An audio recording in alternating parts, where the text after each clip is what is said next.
السلام علیکم مائی YouTube family, کیسے ہیں آپ سب؟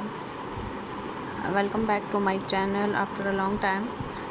اور آج شروع کرتے ہیں ایک اور ناول۔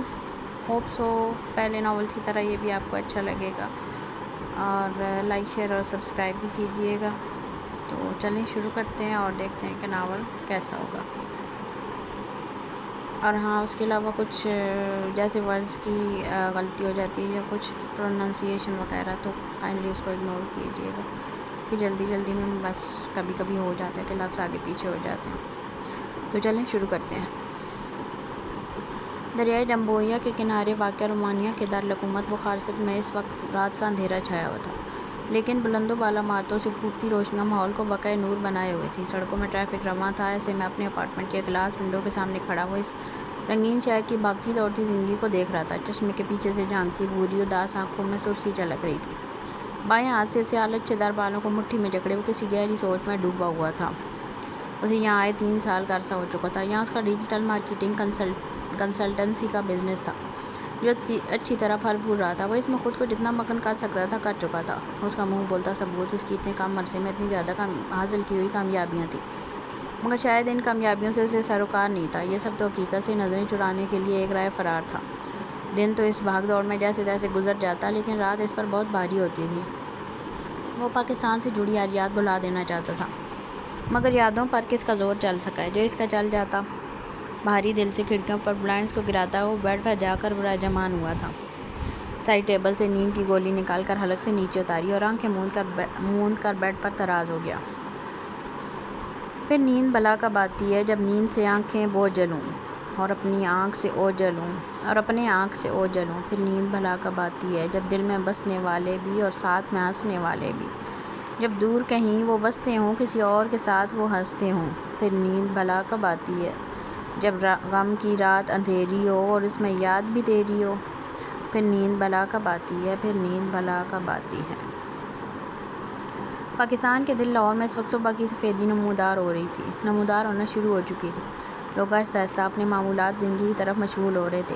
ایسے میں سینٹرل پارک موجود بوٹے قد اور مناسب جسامت والی لڑکی سرمئی پولو ٹراؤزر اور کالی ٹی شرٹ پہنے جاگنگ میں مصروف دکھائی دیتی تھی۔ ریشمی بھورے بالوں کی اونچی پونی ٹیل اس کی حرکت سے ساتھ دائیں بائیں جھولتی ہوا کے دوش پر لہرا رہی تھی۔ یہ اس کا آخری چکر تھا جب اچانک سامنے پڑے کیلے کے چھلکے پر اس کا پاؤں پھسلا، جو غالباً کچھ دیر پہلے ہی کسی بچے نے پھینک دیا تھا، ورنہ وہ اس ٹریک پر پچھلے کتنے دیر سے بھاگ رہی تھی۔ اچانک آئی افتاد پر وہ اپنا توازن برقرار نہ رکھ پائی اور مخالف سمت سے آتے رائم علی خان سے جا ٹکرائی۔ آنے والے نے بجائے اسے سنبھالنے کے خود کو بچاتے اسے زمین بوس ہونے کا پورا موقع فراہم کیا تھا۔ نتیجتاً وہ پھسلتی ہوئی کہیں کچھ دور جا کر گری۔ محترمہ، یہ گول گول آنکھیں جو چہرے پر فٹ ہیں، یقیناً یہ کام بھی کرتی ہوں گی، تو مناسب ہوگا کہ ان کا بھرپور استعمال کیا کریں۔ اگرچہ پریچے کے ٹکرانے سے اسے کوئی خاص چوٹ نہیں پہنچی تھی، لیکن پھر بھی وہ الٹا مرچیں چبائے اسے سلواتیں سنانا شروع ہو گیا تھا۔ پریچے نے پلٹ کر ایک خونخوار نظر اس پر ڈالی۔ آپ ایک انتہائی بدتمیز اور بے مروت انسان ہیں۔ کٹسی نام کی بھی کوئی چیز ہوتی ہے، یقیناً اس چوڑی چھاتی کے اندر ایک گوشت کا لوتھڑا موجود ہوگا۔ اگر اس کا بھرپور استعمال کریں تو اندازہ ہوگا کہ اگر کوئی تکلیف اور مصیبت میں ہو تو اس کی مدد کرنی چاہیے۔ زمین پر گرنے کے باعث اس کی ٹخنے اور کمر پر چوٹ آئی تھی، لیکن زبان اپنے جور بدستور دکھا رہی تھی۔ ہلکی بھوری آنکھوں میں ناراضگی الکورے لے رہی تھی، جبکہ بیضوی چہرے پر خفت اور غصے کے امتزاج کے باعث گندمی رنگ میں سرخی گلی ہوئی تھی۔ ٹخنا سہلاتے اس نے اٹھنے کی کوشش کی، لیکن کمر میں آئی چوٹ کے باعث یہ بھی ممکن نہ ہوا۔ عجیب قسم کی خاتون ہیں آپ، جو بلا وجہ گلے پڑی ہیں۔ غلطی خود کی ہے اور طنز مجھ پر ایسے کر رہی ہیں گویا آپ کے پاپا نے مجھے باڈی گارڈ رکھا ہو۔ مجھے جانے کے لیے موڑ آتا پریچے کی آواز پر ایک جھٹکے سے پلٹتا طنزاً گویا ہوا۔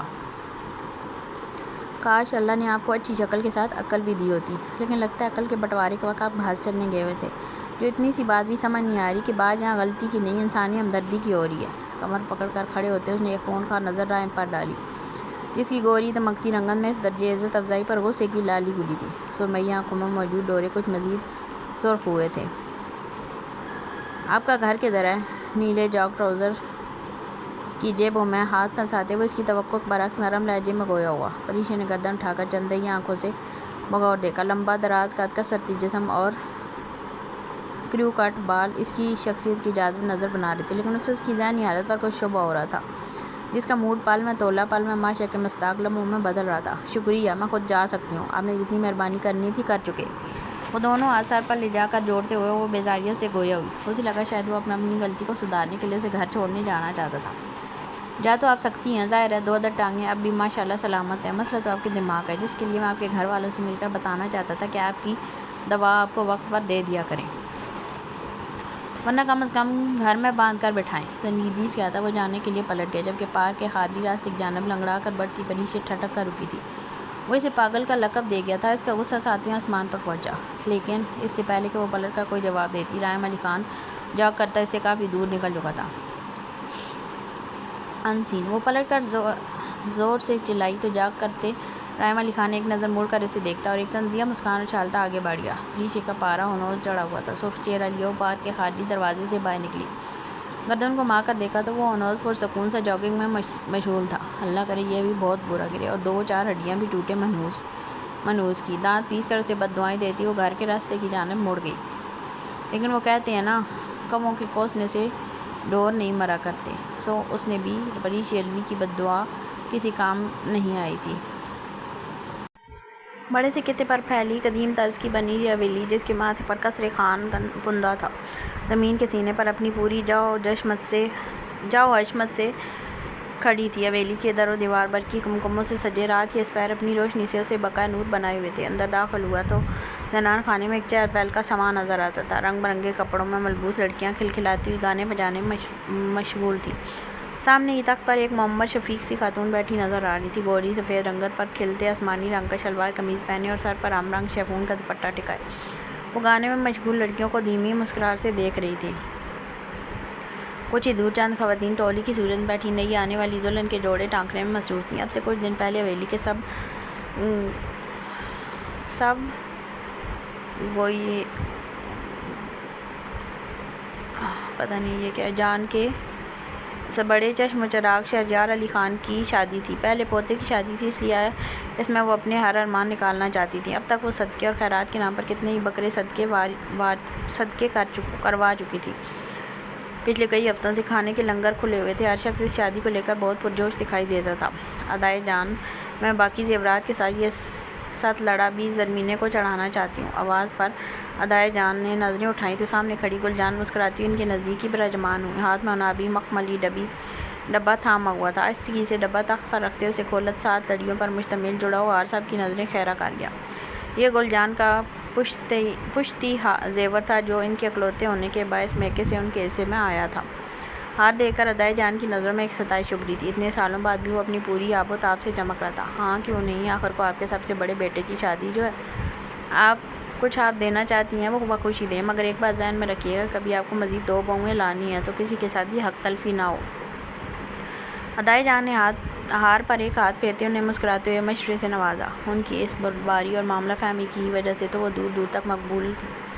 جی ادائے جان، میں نے اپنا زیور برابری سے 4 بہوؤں کے لیے رکھا ہے، آپ اطمینان رکھیں۔ گلجان نے مسکراتے ہوئے 4 پر زور دیتے ہوئے ہار کا ڈبہ بند کیا۔ وہ مزید اپنے زیورات کے ڈبے کھول کر ادائے جان کو دکھا رہی تھی، جو ان کی بات پر ایک گہرا سانس لے کر رہ گئی تھی۔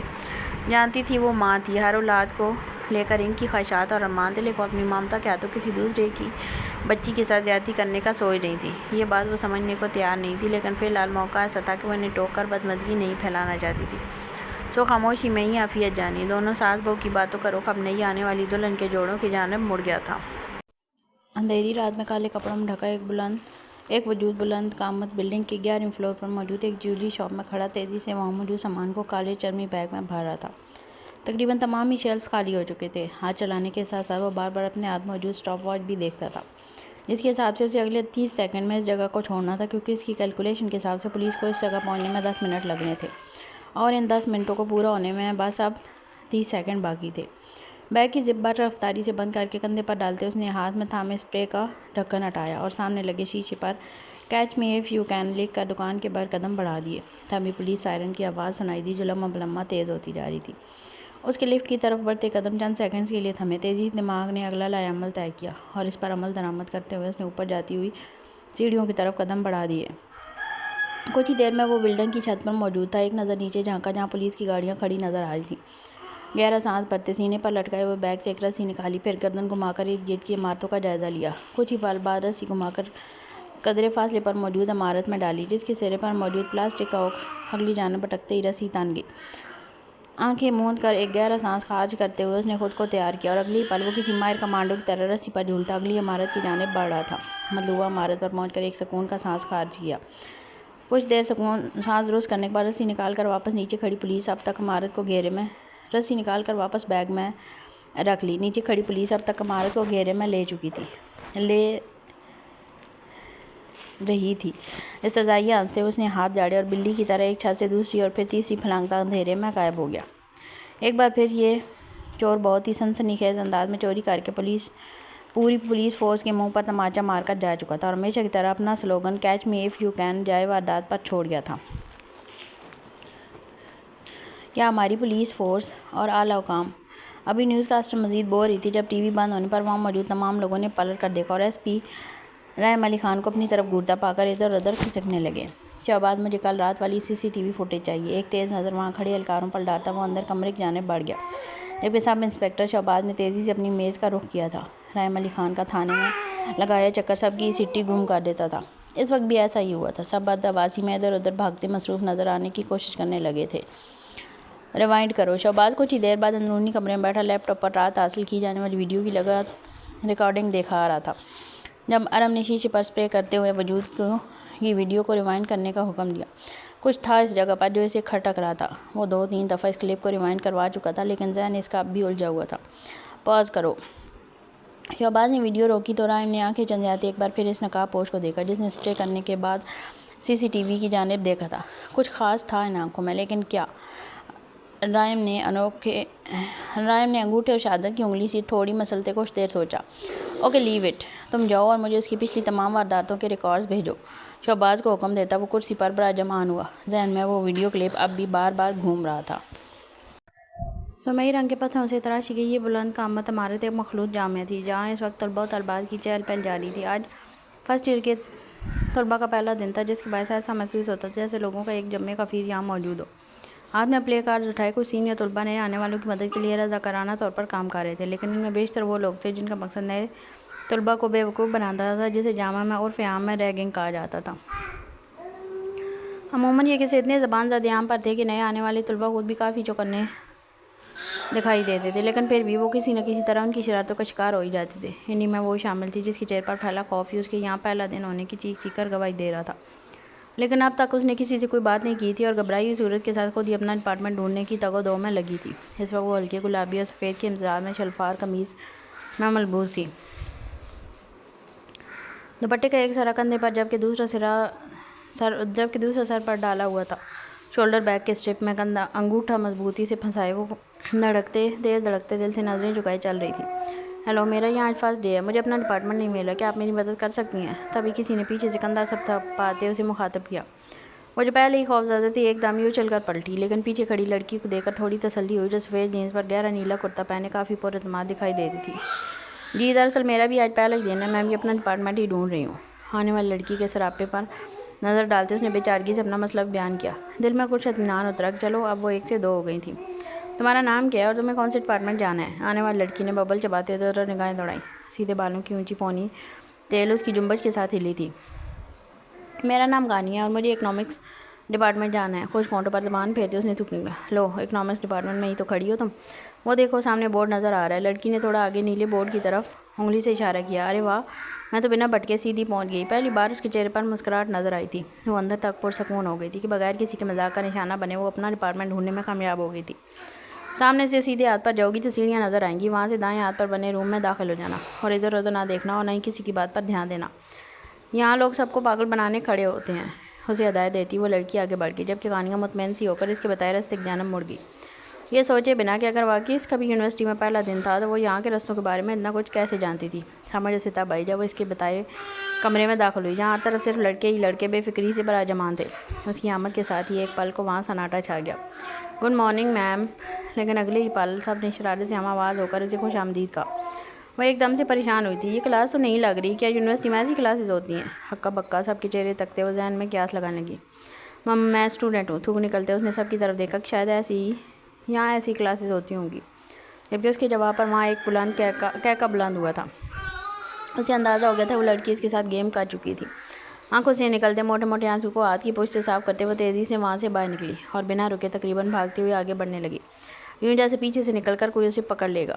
مس حقب سے آتی آواز پر اس نے مڑ کر دیکھا تو ایک لڑکا اسے ہی پکارتا اس کی جانب بڑھ رہا تھا۔ وہ بنا رکے تیز تیز قدم بڑھاتی رہی۔ کتنا تیز چلتی ہو؟ اس کے نزدیک پہنچ کر گھٹنوں پر ہاتھ رکھتا وہ پھولی سانسوں کے درمیان گویا ہوا، دراز قد، متناسب جسامت اور ہلکے بھوری آنکھوں پر نظر کا چشمہ لگائے وہ دکھنے میں کافی مہذب لگ رہا تھا۔ بھورے ریشمی بال ماتھے پر بکھرے تھے اور چہرے پر تازہ شیو کے نیلگوں اثرات جھلک رہے تھے۔ تمہارا نام جو بھی ہے؟ میرا نام ارسلان علی خان ہے اور میں یہاں 3rd ایئر کا اسٹوڈنٹ ہوں۔ اس کی جانب سے جواب نہ پا کر وہ خود ہی بولنا شروع ہوا۔ غانیہ نے ایک خفا نظر اس پر ڈالی، یعنی وہ بھی ان لڑکوں کے ساتھ اندر موجود تھا۔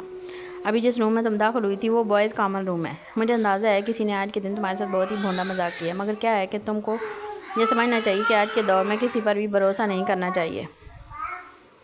اس کے قدم سے قدم ملائے وہ اب کسی بزرگ کی طرح سمجھا رہا تھا، جبکہ وہ چاہتے ہوئے اسے بولنے سے روک نہ پائی۔ شاید اس کی نرم گفتاری اور مہذب لہجہ سے متاثر کر گیا تھا۔ اب تم جب تک یہاں کے راستے نہیں جان لیتی کسی پر بھروسہ مت کرنا۔ وہ انوس خاموش رہی۔ یوں بھی وہ لوگوں سے زیادہ گھلتی ملتی نہیں تھی۔ صنف مخالف سے بات چیت کا کبھی اتفاق نہیں ہوا تھا، اوپر سے جو تھوڑی دیر پہلے ہو چکا تھا اس نے مزید اس کا راستہ اعتماد بھی ختم کر دیا تھا۔ اب یہاں سے سیدھے ہاتھ پر موڑ جاؤ، آگے جا کر کلاسز نظر آئیں گی۔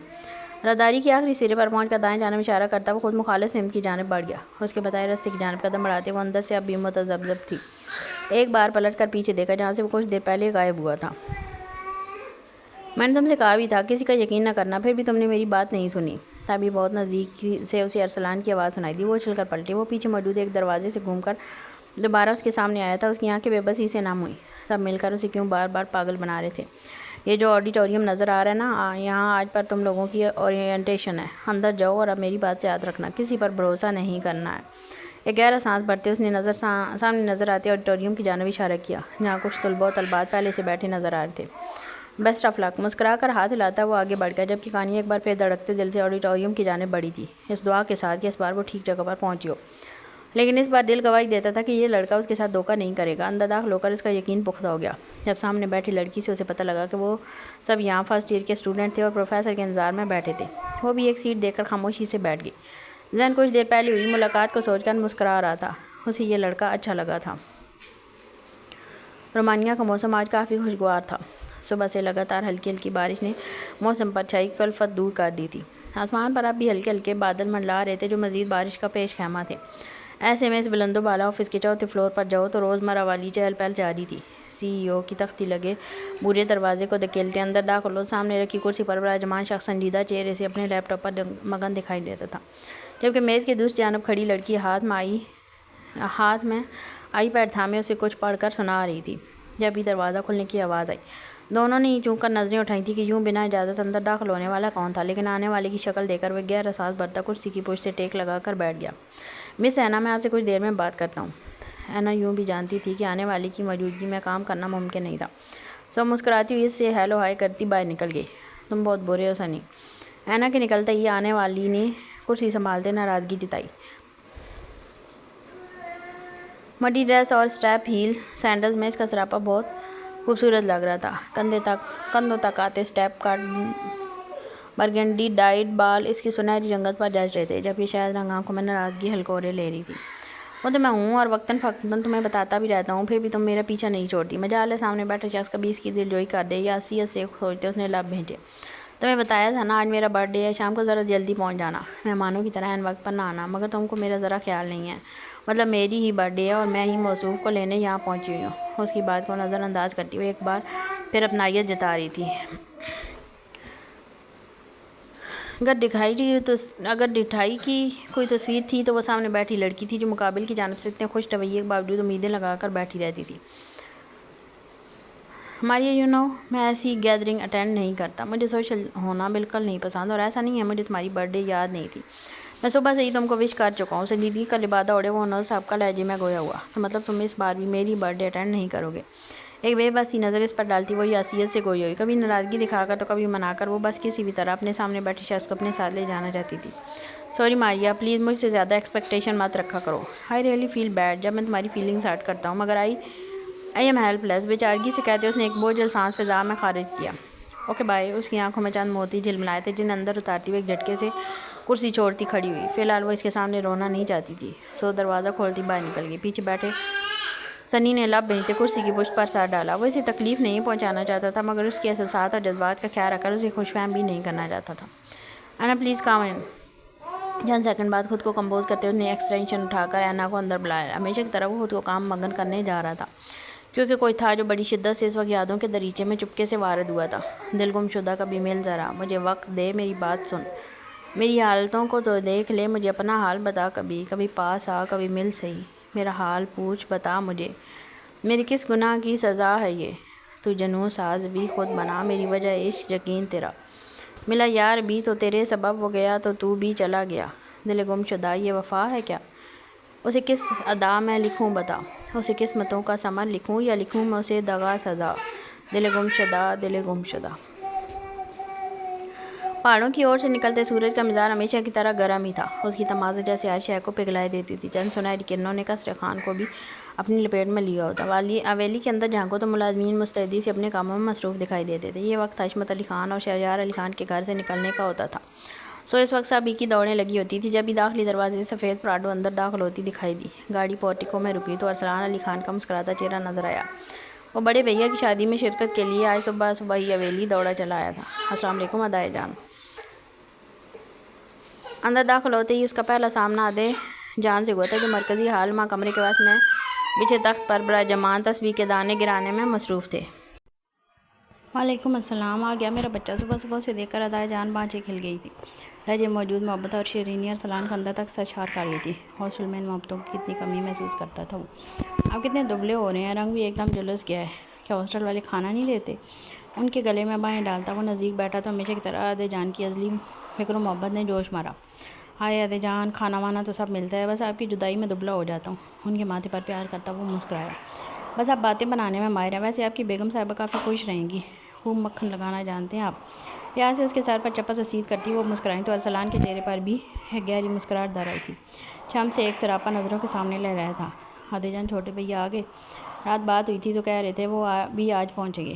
خیالات کو جھٹکتے وہ صوفے پر دراز ہوتا مستفسر ہوا. ارے آپ کے چھوٹے بھیا کے پاس فرصت کہاں ہوتی ہے؟ دعا ہے کہ شادی کے دن پہنچ جائیں. ایک گہرا سانس لیتے وہ سر پر کے دوپٹے کو دوبارہ ٹھیک کرنے لگی، جو ارسلان سے گلے ملنے کے باعث پھسل گیا تھا. رحیم علی خان نے اپنی مرضی اور گھر والوں کے خلاف جا کر پولیس فورس جوائن کی تھی، اس لیے تمام ہی لوگ اس سے خائف رہتے تھے. عصمت علی خان کی خواہش تھی کہ وہ بھی شہریار علی خان کی طرح سیاست میں آ جائے، مگر رحیم علی خان کو ان سب گورکھ دھندوں سے کوئی لگاؤ نہیں تھا.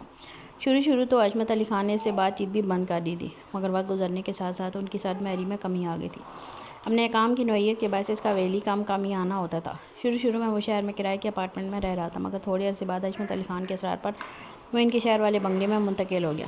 اب بھی شادی میں 2 دن باقی تھے اور ان کی کوئی خیر خبر نہیں تھی، جس پر ادے جان اور گل جان دونوں ہی اس سے سخت ناراض تھیں. ارے ماشاءاللہ، تم تو صبح ہی آ گئے. میں کچھ دیر پہلے ہی ادے جان سے کہہ رہی تھی کہ ارسلان شاید شام تک آئے گا.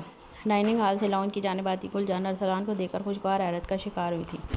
بس میری اماں جان مجھے یاد کریں اور میں حاضر نہ ہوں، یہ ممکن نہیں. سلام کرتا ہوا ان کے گلے میں بائیں ڈال گیا.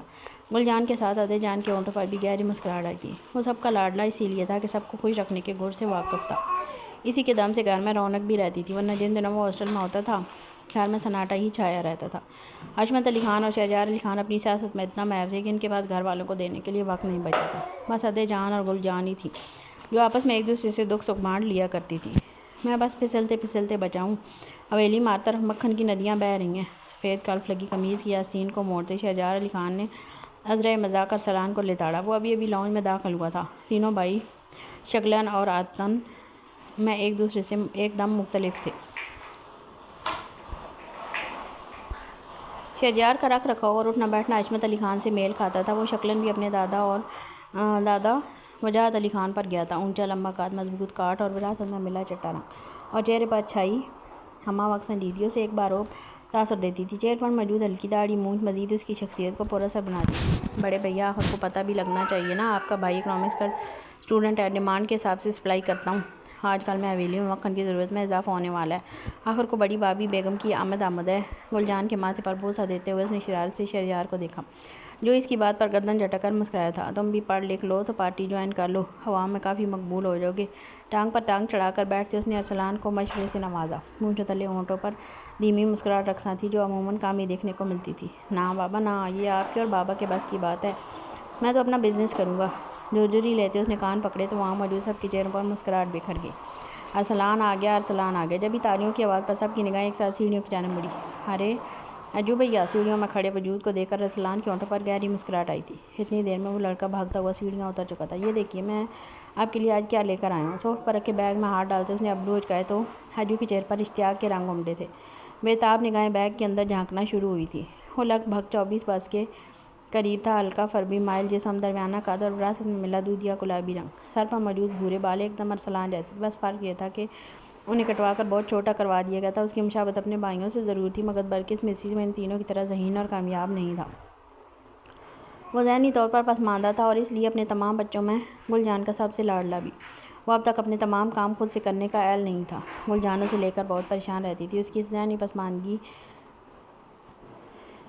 کے پیروں فقیروں کو لیے وہ کتنی منتیں مرادیں مان چکی تھی، کتنے درگاہوں پر منت کی چادریں چڑھا چکی تھی، مگر ان کی ہر دعا خالی جاتی نظر آتی تھی۔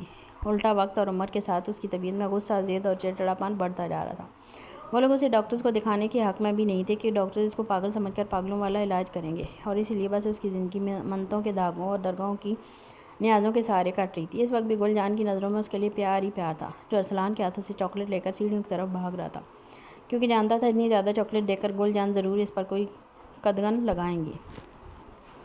اجو، اور اس کا خدشہ درست ظاہر ہوا۔ پیچھے سے اسے گل جان کی تنبیہی آواز سنائی دی، نہیں دوں گا میں آپ کو، ساری میں کھاؤں گا۔ خفگی سے کہتے وہ تیزی سیڑھیاں چڑھنا شروع ہوا۔ اس سے پہلے گل جان اسے قابو کرتی اس کا منظر سے غائب ہونا ضروری تھا۔ ارسلان کہا بھی ہے اتنی چاکلیٹ ایک ساتھ مت دیا کرو، اب وہ ساری ایک ہی وقت میں کھا جائے گا۔ گل جان کی ناراضگی پر ارسلان کو خفت نے آ گھیرا تھا، جبکہ شہریار نے ادے جان اور گل جان سے رخصت لیتے باہر کا رخ کیا کہ اس کی گاڑی تیار کھڑی تھی۔ گل جان کی خفگی پر ارسلان بھی سیڑھیوں کی طرف بڑھا۔ وہ جانتا تھا اجو اس کی بات مانتا ہے، سو اس وقت اسے منانا اس کے بس میں تھا۔ اسے اوپر جاتا دیکھ کر گل جان بھی ایک بوجھل سانس فضا میں خارج کرتے لاؤنج سے باہر نکل گئی کہ عصمت علی خان کے جانے کا وقت بھی ہوا چاہتا تھا۔ وہ بظاہر منظر سے ہٹ گئی تھی، لیکن ہمیشہ کی طرح ان کے دل میں ایک کسک اٹھی کہ کاش اجمل بھی ان کے باقی بچوں کی طرح ہوتا۔ اکثر ہی وہ اس کو دیکھ کر سوچتی کہ ان کے بعد اس کا خیال کون رکھے گا، اور اسی خدشے کے تحت وہ اس کی شادی کے بارے میں سوچتی تھی، جس سے ادے جان کو سراسر اختلاف تھا، لیکن یہ وہ واحد معاملہ تھا جس پر وہ ادے جان کی بھی نہیں سنتی تھی۔ یہ زیر زمین ایک تہہ خانہ تھا جہاں سورج کی روشنی کا گزر نہیں تھا۔ اندر داخل ہوتے سامنے لگے بڑے سے بورڈ پر بہت سارے اخبار کے تراشے اور اسٹکی نوٹس تھمب پن کی مدد سے لگے نظر آتے تھے۔ اس کے عین نیچے رکھی میز پر ایک لیمپ روشن تھا، باقی کمرہ اندھیرے میں ڈوبا ہوا تھا۔ میز کے آگے کھڑے وجود کا سایہ لیمپ کی روشنی میں سامنے والی دیوار پر پڑ رہا تھا۔ وہ سایہ ان تراشوں اور اسٹکی نوٹس پر پین سے کچھ دائرے بنا رہا تھا۔ چند لمحوں بعد اس نے چند اسٹکی نوٹس بورڈ سے نکال کر میز پر رکھے اور مزید کچھ نئے نوٹس بورڈ پر چسپاں کیے۔ کچھ دیر بعد وہ سایہ دیوار سے دور ہوتا نظر آیا۔ وہ کرسی پر دراز تھا، ہاتھ میں تھامے مگ کا عکس بھی دیوار پر نمایاں نظر آ رہا تھا۔ غالباً وہ اپنے لیے چائے یا کافی لے کر آیا تھا۔ آج کی رات اسے مزید لائے عمل بنانے ہدف سے زیادہ دور نہیں تھا۔ وہ اب سورج کی کرنیں سمٹنا شروع ہوئی تھیں، زمین میں بنتے سائے کچھ لمبے ہونے لگے تھے۔ ایسے میں لاہور کے ایک متوسط علاقے کی یہ ایک گلی ایک دم سنسان پڑی تھی۔ عموماً لوگ اس وقت گھروں میں نائب استراحت ہوتے تھے۔ تھکے قدموں سے گلی میں داخل ہوتے اس کا دل سکڑا تھا۔ اس گھر میں واپس آنا اس کی مجبوری تھی۔ اس کے پاس موتا تو وہ اس علاقے میں کبھی بھٹکتی بھی نہ۔ بھاری دل سے گھر میں قدم رکھا تو شہناز کی پاردار آواز نے استقبال کیا،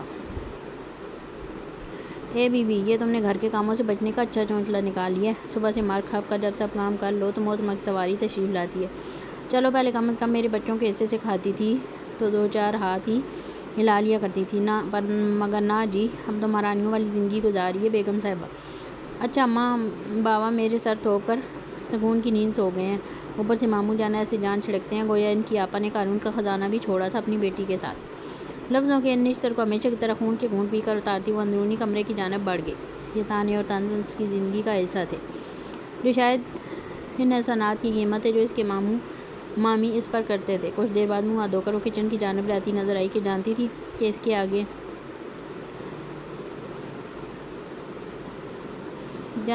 اس کے بعد سے دن انتظار میں سب بھوکے بیٹھے ہوں گے۔ یونیورسٹی کھلنے کے بعد سے دن کی روٹی بنانا اس کی ذمہ داری تھی کہ شہناز کا فرمان تھا کہ بنا ہاتھ ہلائے تو وہ اس گھر میں نہیں رہ سکتی تھی۔ ان کی یہی مہربانی تھی کہ وہ سالن تیار کر کے رکھتی تھی۔ گلاس میں پانی ڈال کر آنسوں کے ساتھ اسے بھی اندر اتارتی وہ چولہے کی طرف بڑھ گئی، جبکہ شناز کی بڑبڑاہٹ ہنوز جاری تھی۔ غانیہ اپنے والدین کی اکلوتی اولاد تھی۔ ابراہیم صاحب کے انتقال کے بعد رودابہ اس کو لے کر اپنے مائکے آ گئیں کہ سسرال میں اس کی اپنی ساس نندوں سے بالکل نہیں بنتی تھی، اور یہیں سے اس کی اپنی زندگی کی سب سے بڑی غلطی ہوئی تھی۔ جب تک رودابہ کے والد احسان علیہ زندہ رہے تب تک تو وہ حق سے اس گھر کو اپنا گھر سمجھ کر رہتی رہی، مگر یک کے بعد دیگرے احسان صاحب اور کلثیہ بیگم کی آنکھیں بند ہوتے ان پر زندگی تنگ ہونے لگی۔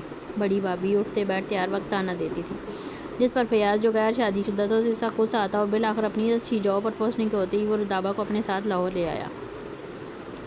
رودابہ یہاں آ کر بہت خوش تھی کہ اب گھر بھر میں اس کا راج تھا، مگر آخر کب تک؟ فیاض کی شادی ہوتے ہی شناز بیگم کی آنکھوں کو وہ اور غانیہ کھٹکنے لگیں۔ آخر فاخر بھائی کا بھی بہن کی طرف کوئی حق بنتا۔ ان کا کہنا تھا کہ آخر فیاض بھائی کا بہن کی طرف کوئی حق بنتا ہے۔ رودابہ آپا کو 15 دن کراچی اور 15 دن لاہور رہنا چاہیے، مگر فیاض اس بات پر راضی نہیں تھے۔ ایسے میں غانیہ کی پڑھائی کا بہت حرج ہوتا اور فیاض کی غانیہ سے یہ محبت اور ہمدردی شناز کے دل میں اس لیے بدگمانی ڈالتی رہی۔ دن یوں ہی گزرتے رہے۔ فیاض کے اس دوران 2 بچے بھی ہو گئے۔ رودابہ شناز کا ہر کام ہاتھ بٹاتی تھی کہ اس کو رودابہ کا یہاں رہنا بوجھ نہ لگے، مگر پھر بھی شناز کا منہ کبھی اس سے سیدھا نہ ہوا، اور آخر ایک صبح وہ خاموشی سے اس دنیا سے چلی گئی۔ انہیں سوتے میں ہی ہارٹ اٹیک آیا تھا جو جان لیوا ثابت ہوا، اور یوں غانیہ پچھلے 2 سالوں سے شناز کے رحم و کرم پر تھی۔ فیاض کی موجودگی میں تو ویسے کچھ نہ کہتی، مگر پیچھے انہوں نے اس کی زندگی مشکل بنائی ہوئی تھی۔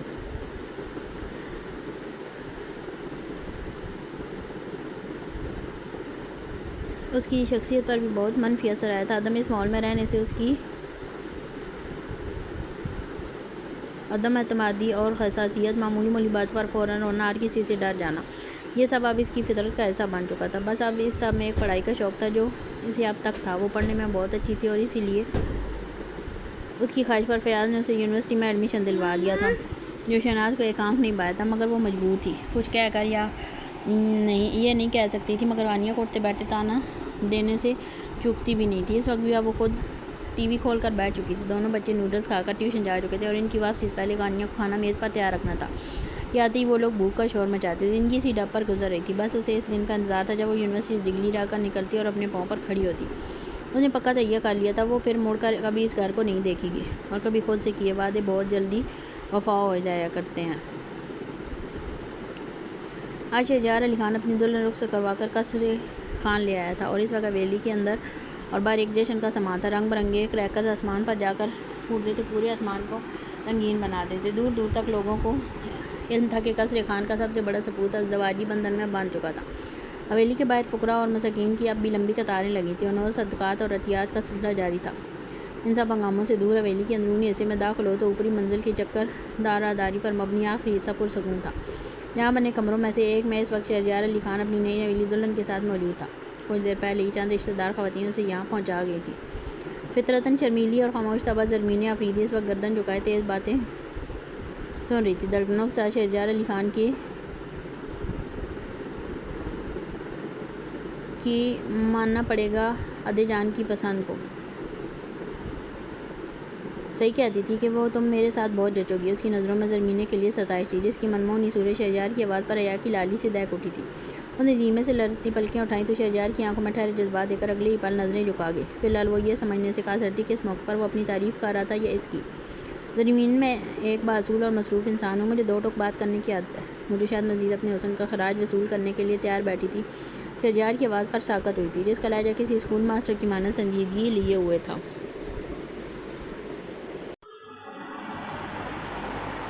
اس گھر کا ہر فرد میرے مزاج کو سمجھتا ہے اور میں چاہتا ہوں کہ آج سے تم بھی میری پسند ناپسند جان لو۔ سائڈ ڈراور سے ایک چوکور مخملی ڈبی نکال کر کھولتے اس نے ایک نظر زرمین پر ڈالی، جس کا دل اس کی تحمید پر کچھ پریشان ہوا تھا۔ مجھے تیز لہجے اور اونچی آواز میں بات کرنے والی لڑکیاں سخت ناپسند ہیں، تو اس بات کا خاص خیال رکھنا۔ ڈبے میں سے پہلے سونے کی جھلملاتی چوڑی اس کی کلائی میں ڈالتے ہوئے سابقہ لہجے میں بول رہا تھا، جبکہ اس کے ہاتھ پکڑنے پر زرمینے کا دل اچھل کر حلق میں آیا تھا۔ سرخ گال حیا کی لالی سے مزید تپ اٹھے تھے۔ شہریار علی خان کو اس کا یہ شرمیلا روپ پسند آیا تھا۔ منہ تلے ایک ہلکی سی مسکراہٹ نے اس کے لبوں کا احاطہ کیا جو اگلے ہی پل معدوم بھی ہو گئی تھی۔ میری بات پر آگے سے تم بحث نہیں کرو گی، مجھے بات بار بار دہرانے کی عادت نہیں ہے۔ اس کے احساسات کو نظر انداز کرتے دوسری چوڑی کے ساتھ دوسری ہدایت بھی زرمینے کے کانوں میں اونڈیلی گئی۔ گہری نظریں مسلسل اس کے چہرے کو اپنی نظروں کے اثار میں لیے ہوئے تھیں۔ شاید وہ اس کے چہرے سے دل کا حال جاننا چاہ رہا تھا۔ ہمارے اس کمرے کی کوئی بات اس چار دیواری سے باہر نہیں جائے گی۔ اب کی انائی ہاتھوں میں تیسری چوڑی بھی جگمگانے لگی تھی۔ اس کی مضبوط گرفت میں زرمینے کی ہتھیلیاں پسینہ شروع ہو چکی تھیں، مگر وہ مسلسل گردن جھکائے اس کے احکام سنتی رہی۔ مجھے جھوٹ سے سخت نفرت ہے، اس لیے مجھ سے کبھی اس کی کوشش بھی مت کرنا، ورنہ شاید مسلسل چوڑیاں پہننے سے اس کے ہاتھ میں رگڑ لگ گئی تھی، یا شہریار علی خان کی باتوں کا اثر تھا کہ اس کے ہونٹوں سے ایک سسکی نکلی۔ اس کا مجازی خدا شادی کی پہلی رات اس کو نہ جانے کون سے اسباق ازبر کروانا چاہ رہا تھا۔ اس میں دل میں کچھ چھناکے سے ٹوٹا تھا۔ میرے گھر کا ماحول بہت اچھا ہے، میں نہیں چاہتا ساس بہو کے روایتی لڑائی جھگڑوں کی رودات تم مجھ تک پہنچاؤ، اس لیے اس سے اجتناب کرنا۔ اس کی رگڑ کو اپنے انگوٹھے سے نرمی سے سہلاتے ہوئے پانچویں چوڑی اس کے ہاتھ میں ڈالی۔ مطلب وہ درد اور مرہم ساتھ ساتھ دینے والوں میں ساتھ تھا۔ زرمینے کو یہ شخص بہت عجیب لگا تھا۔ شاید وہ احساس برتری کا شکار تھا جس کے لیے اس کی انا اور رسول رشتے سے اوپر تھی۔ میں اپنی ذاتی زندگی میں دخالت پسند نہیں کرتا، اور نہ یہ چاہوں گا کہ آج کے بعد تم مجھ سے یہ ایکسپیکٹ کرو کہ میں تمہارے لیے خود کو یا اپنے اصولوں کو بدلوں۔ آخری چوڑی کے ساتھ ہی اس کی آخری شرط بھی ختم ہوئی۔ زرمینے کی آنکھ پانیوں سے بھر گئی تھی، مگر وہ اس کو چپک کر اندر اتارنے کی کوشش کرنے لگی۔ آج کی رات کو لے کر اس کے بہت ارمان تھے، لیکن اپنے ذات کے غرور میں ڈوبے اس کے مجازی خدا نے پہلی رات اس معصوم کے دل کا پہلا ارمان توڑ دیا تھا۔ وہ سوچ رہی تھی ان ہدایات کے لیے ساری عمر پڑی تھی، کہ یہ ضروری تھا کہ وہ اصولوں اور ہدایاتوں کی پوٹلی سے اسے آج ہی پکڑا دیتا۔ جلملائی آنکھوں سے اس نے اپنے ہاتھ میں موجود ان حسین چوڑیوں کو دیکھا، جو اب ساری زندگی اسے ان ہدایات کو بھولنے نہیں دینے والی تھی۔ اب تم چینج کرنے جا سکتی ہو۔ اس کے ہاتھوں کو اپنے لبوں سے نرمی سے چھو کر چھوڑتا وہ خود بیڈ پر دراز ہو گیا۔ زرمینے بمشکل اپنا غرارہ اور دل سنبھالے بیڈ سے اتری تھی۔ یہ تو طے تھا کہ شہریار علی خان ایک پیچیدہ شخصیت کا مالک ہے، اور اس کے ساتھ زرمینے کو کیسے گزارا کرنا ہے، اس بات کو سوچ کر وہ ابھی سے ہی پریشان ہونا شروع ہو چکی تھی۔ یونیورسٹی شروع ہوئے 2 مہینے ہونے کو آ رہے تھے، مگر غانیہ کی اب تک کسی سے خاص دوستی نہیں ہو سکی تھی۔ وجہ اس کا خود ہی سب سے الگ تھلگ رہنا تھا۔ اسے لگتا تھا اگر اس نے دوستیاں بنائی تو وہ کل کو اس کے گھر نہ پہنچ جائے، اور اس صورت میں مامی کو باتیں بنانے کا ایک اور موقع مل جاتا۔ اس وقت بھی پیریڈ نہ ہونے کے باعث تمام طالبات ٹولیوں کی صورت میں بیٹھی خوش گپیوں میں مشغول تھی، جبکہ وہ اکیلی ایک سنگی بینچ پر بیٹھی کتاب کھولے بظاہر مطالعے میں مصروف نظر آ رہی تھی۔ اور کیسی گزر رہی ہے یونیورسٹی؟ اب تو ٹھیک سے کلاس میں پہنچ جاتی ہو نا؟ بینچ پر اپنا بیگ رکھتے ارسلان نے مسکراہٹ دبائے اسے چھیڑا۔ وہ اسے دور سے بیٹھا دیکھ کر حال احوال دریافت کرنے آ گیا تھا۔ غانیہ نے چونک کر گردن موڑی۔ وہ ہمیشہ کی طرح تر و تازہ اور خوشگوار موڈ میں تھا۔ جی سٹپٹاتے ہوئے ایک لفظی جواب دے کر وہ دوبارہ کتاب کی جانب متوجہ ہو گئی۔ اسے خاص طور پر لڑکوں سے بات چیت کی عادت نہیں تھی، سو ارسلان کے سامنے ایک فطری جھجک آڑے آ جاتی تھی، جبکہ اس کی اتنے رکھائی سے دیے جواب پر ارسلان کچھ خائف ہوا تھا۔ اچھا سوری، شاید تمہیں میرا مذاق برا لگ گیا۔ اس کے لیے دیے انداز پر وہ خجالت کا شکار ہوا تھا، سو بیگ کندھے پر ڈالتا جانے کے لیے کھڑا ہونے لگا۔ نہیں، میں کسی کی بات کا برا نہیں مناتی ہوں، اور آپ نے مجھے اس دن گائیڈ کیا تھا تو آپ سے تو خاص طور پر ناراض نہیں ہو سکتی۔ تیزی سے اپنی صفائی دیتی وہ خود بھی جگہ چھوڑتی کھڑی ہوئی۔ اسے وہ لڑکا اچھا لگتا تھا، لیکن اپنے ڈر و خوف کا کیا کرتی جو دل میں کنڈلی مارے بیٹھا تھا۔ ارسلان کو بھی اندازہ ہو گیا کہ اس میں اعتماد کا فقدان تھا۔ لوگوں کے تجزیے اور تبصرے اس کے لیے بہت اہمیت رکھتے تھے۔ جب بھی وہ ان کی ناراضگی کی پرواہ کرتے فوراً پریشان ہوئی تھی۔ تم اکیلے کیوں رہتی ہو؟ اکثر تمہیں اسی بینچ پر اداس بلبل بنے دیکھا۔ کوئی خاص لگا ہو اس بینچ سے؟ بینچ کی جانب اشارہ کرتے وہ مسکراہٹ دبائے مستفسر ہوا۔ اسے نہ جانے کی اس لڑکی کی شخصیت میں دلچسپی پیدا ہو گئی تھی۔ ایسی تو کوئی بات نہیں ہے، میں تو بس ویسے ہی اتفاق سے یہاں بیٹھ جاتی ہوں۔ اب کی بار بھی اس کا لہجہ گھبراہٹ لیے ہوئے تھا۔ ویسے اگر ایسی بات ہے بھی تو کیا مسئلہ ہے؟ تمہیں وہ لڑکی یاد ہے نا، تانیہ، جس نے تمہارے ساتھ پرینک کیا تھا؟ انگلی اٹھا کر یاد دلاتے اس نے آنکھیں چند آئیں۔ غانیہ کی گردن میکانیکی انداز میں حامی میں ہیلی تھی۔ ہاں، تو اگر اس سے میں نے یہ سوال کیا ہوتا تو مجھے اس سوال کے کرنے پر افسوس اٹھانا پڑتا۔ وہ مجھے اتنے ٹکا کر جواب دیتی کہ میں خود شرمندہ ہو جاتا، اور ایک تو منہ ایسے لگ رہا ہے جیسے تم نے میری ذاتی بینچ چوری کر لی ہو اور پکڑی گئی ہو۔ دونوں ہاتھ جینس کی جیب میں پھنسائے کھڑا وہ خوش مزاجی سے گویا ہوا۔ غانیہ چند لمحوں سے مبہوت ہو کر دیکھے گئی۔ کتنا خوش مزاج اور زندگی سے بھرپور تھا وہ آپ کی دوست ہے، آپ سے مذاق کر سکتی ہے، میرا آپ سے کوئی تعلق نہیں ہے، اور اجنبیوں سے میں زیادہ بات نہیں کرتی۔ چند لمحوں بعد اس کی شخصیت کے سیر سے نکلتے وہ خفگی سے گویا ہوئی۔ ارسلان کو اس کے پل پل بدلتے موڈ پر کچھ حیرت ہوئی تھی۔ وہ شاید پرسنالٹی ڈس آرڈر کا شکار تھی۔ جہاں کھڑے کھڑے ہی وہ اس کی شخصیت کے بارے میں رائے قائم کر چکا تھا۔ ہے ڈوڈ، ایکسپو سینٹر میں لگی ایگزیبیشن دیکھنے جانے کا پلان بن رہا ہے، تم چل رہے ہو؟ اس سے پہلے کہ ارسلان اسے کوئی جواب دیتا سامنے سے آتی تانیہ نے دور سے ہی سوال داغا تھا۔ اس وقت وہ بوٹل گرین کلر کی شارٹ شرٹ پر کالے رنگ کی اسٹریٹ پینٹس پہنی ہوئی تھی۔ ہمیشہ کی طرح بال اونچی پونی ٹیل میں بندھے تھے۔ ہانیہ کو نہ جانے کیوں اس وقت اس کی آمد سخت ناگوار گزری تھی۔ نہیں یار تم لوگ نکلو، میری پچھلے دنوں بھیا کی شادی کی وجہ سے کچھ کلاسز مس ہو گئی ہیں، آج کلاس بنک نہیں کر سکتا۔ وہ نزدیکی پہنچی تو ارسلان نے قلم کھجاتے معذرت کی۔ وہ واقعی فی الحال کلاس چھوڑنے کا متحمل نہیں ہو سکتا تھا کہ کچھ دنوں میں کلاس ٹیسٹ متوقع تھے۔ کم آن ارسلان، کتنے بورنگ ہوتے جا رہے ہو تم یار۔ تمہارا جو بھی لاس ہوا ہے وہ میں کور کروا دوں گی۔ باقی میں نے رابعہ لوگوں کے گروپ کو کہہ دیا، وہ ہماری پراکسی لگا دیں گی۔ اب مجھے تمہارا کوئی عذر نہیں سننا، تم بس چل رہے ہو اور یہ میرا آرڈر ہے۔ ہانیہ کو مکمل نظر انداز کیے وہ ارسلان سے مخاطب تھی۔ لہجے میں موجود استحقاق بتاتا تھا کہ ان دونوں کے درمیان کتنی گہری دوستی تھی۔ ہانیہ حسرت سے دونوں کے مابین گفتگو کو گردن جھکا کر سنتی رہی۔ اچھا مائی نیو فرینڈ، پھر ملتے ہیں۔ ہانیہ نے چونک کر گردن موڑی تو وہ ہاتھ ہلاتا تانیہ کی ہمراہ میں ہی آگے بڑھا تھا، یعنی تانیہ اسے اپنے ساتھ لے جانے کے لیے قائل کر چکی تھی۔ ہانیہ نے بہت جلدی سے دونوں کو دور تک جاتے دیکھا۔ ان کی باتوں کی آوازیں اور انسی ہوا کے دوش پر یہاں تک پہنچ رہی تھی۔ کتنے خوش باش تھے دونوں، جیسے زندگی میں کوئی امتحان، آزمائش، دکھ اور تکلیف نہ ہو۔ یونیورسٹی میں سب کو دیکھ کر اسے احساس کمتری ہوتا تھا۔ ہر شخص اپنی زندگی میں مگن اور خوش باش دکھائی دیتا تھا سوائے اس کی ذات کے، جسے فقط مسکرانے کے لیے بے ہفتوں انتظار کرنا پڑتا تھا۔ شاید جس کے ماں باپ نہیں ہوتے، خوشیوں اور بے فکر زندگی پر اس کا کوئی حق نہیں ہوتا۔ ہمیشہ کی طرح دل ہی دل میں آزردگی سے سوچتے اس نے بھی کلاس کی جانب قدم بڑھا دیے کہ اگلی کلاس شروع ہونے میں کچھ ہی وقت بچا تھا۔ آج چھٹی کا دن تھا، جس کے بعد شام کے اسپیئر مال کے اندر لوگوں کا جمع غفیر تھا۔ پریشا کتنے دن سے اپنے لیے کپڑے لینے کا سوچ رہی تھی اور آج نکلی تو رش دیکھ کر کان پکڑ لیے کہ آئندہ چھٹی کے دن وہ یہاں آنے کی غلطی نہیں کرے گی۔ اس وقت وہ جسٹ شاپنگ کر کے مال سے نکلنے کے چکر میں تھی، اسی تیزی میں بیگ سے گرتے والیٹ کو نہ دیکھ سکی اور خارجی دروازہ عبور کر گئی۔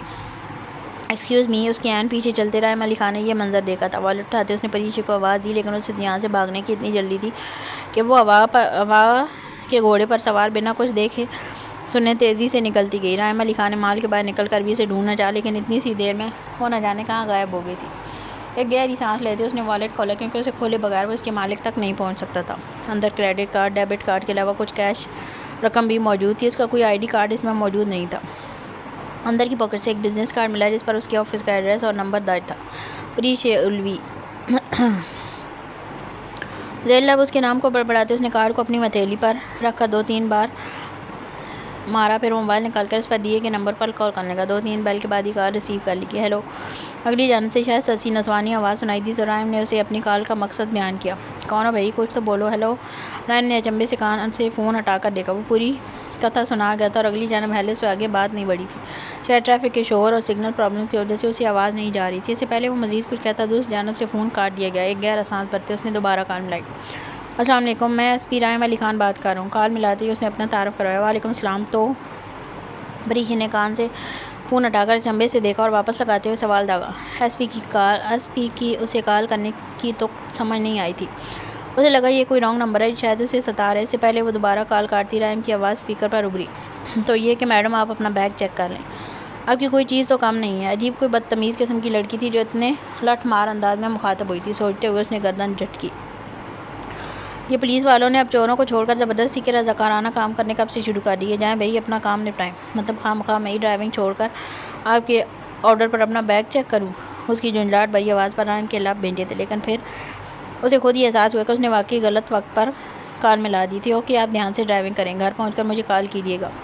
معذرت کرتے اس نے کال منقطع کی، جبکہ پریشا کا پارا آسمان پر پہنچا تھا۔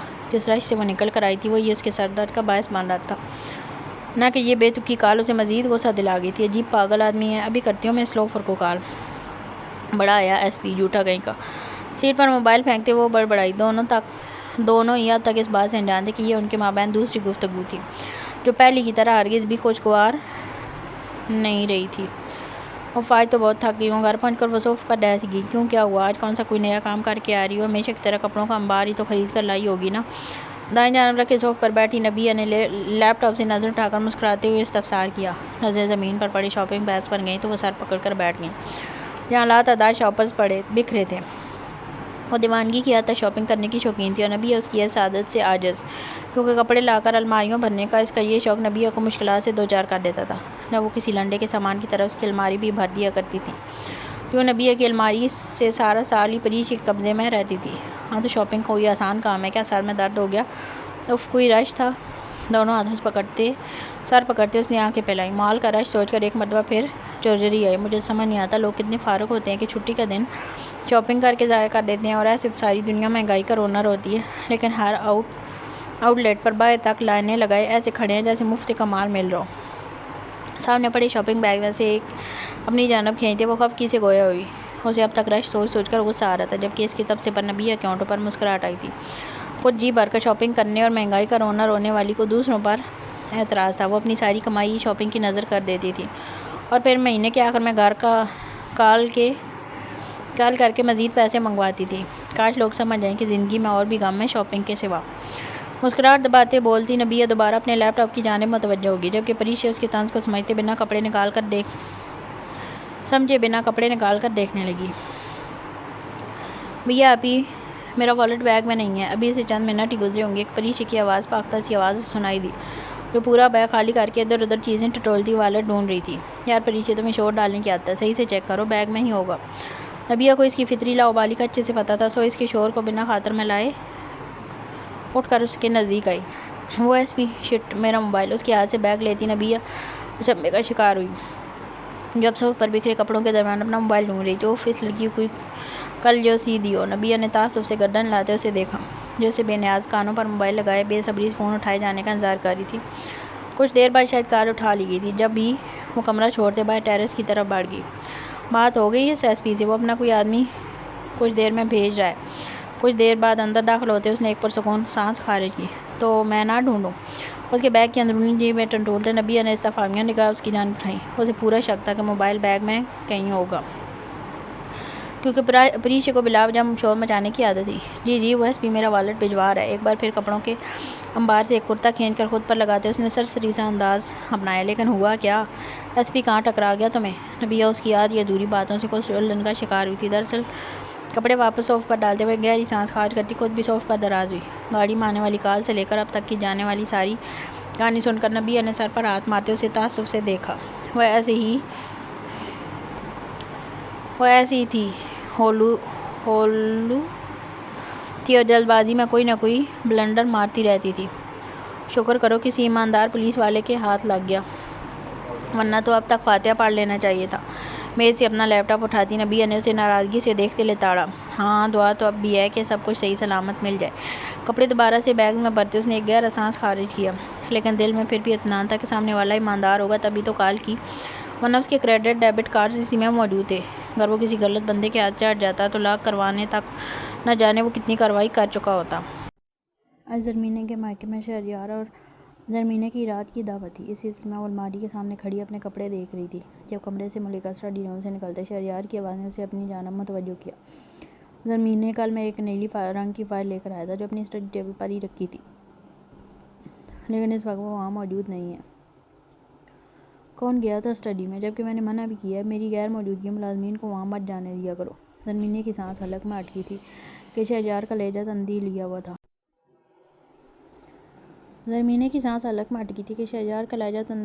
تھا۔ جبکہ چہرہ غصے کی حدت سے دیکھ رہا تھا۔ یہ پہلی بار تھا جب وہ اس سے اتنے تیز لہجے میں بات کر رہا تھا۔ وہ میں نے تو ڈیوائیڈر کے اندر رکھ دی تھی۔ نم ہوتی آنکھوں سے جواب دیتے اس نے لب کاٹے۔ پہلی اور آخری بار بتا رہا ہوں، میری اسٹڈی میں کسی بھی صورت میں مت جانا اور نہ ہی میرے کسی پیپر یا فائل کو چھونا۔ وہ جہاں جس جگہ بھی رکھا ہو اس کو وہیں رہنے دینا۔ اب کی بار انداز تھوڑا دھیما تھا، لیکن لہجے کی سختی پر زرمینے کا چہرہ خفت سے گلابی ہوا تھا۔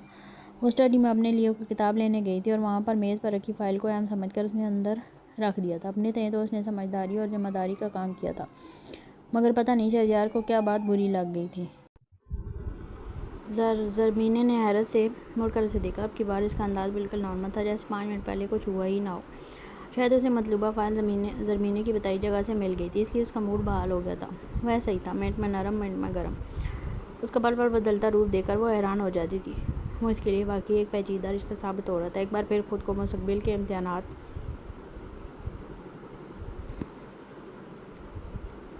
کے لیے تیار کرتے اس نے چہرے پر زبردستی مسکراہٹ سجائی کہ شہریار علی خان اس کے نزدیک آ کر کھڑا ہوا تھا۔ اسلام آباد سے تمہارے لیے کچھ لے کر آیا تھا، رات تم سو رہی تھی، سو دے نہیں پایا۔ اس کے ہاتھوں کو اپنے ہاتھوں میں تھامتے وہ نرمی سے گویا ہوا۔ زرمینے کی نگاہیں خود بخود ہی جھکی تھی کہ شہریار کی آنکھوں میں ٹھہرا یہ نرم سا تاثر ہر بار اس کی دھڑکنیں منتشر کر دیتا تھا۔ مجھے ایک بہت ضروری کام سے آج پھر شہر سے باہر جانا ہے۔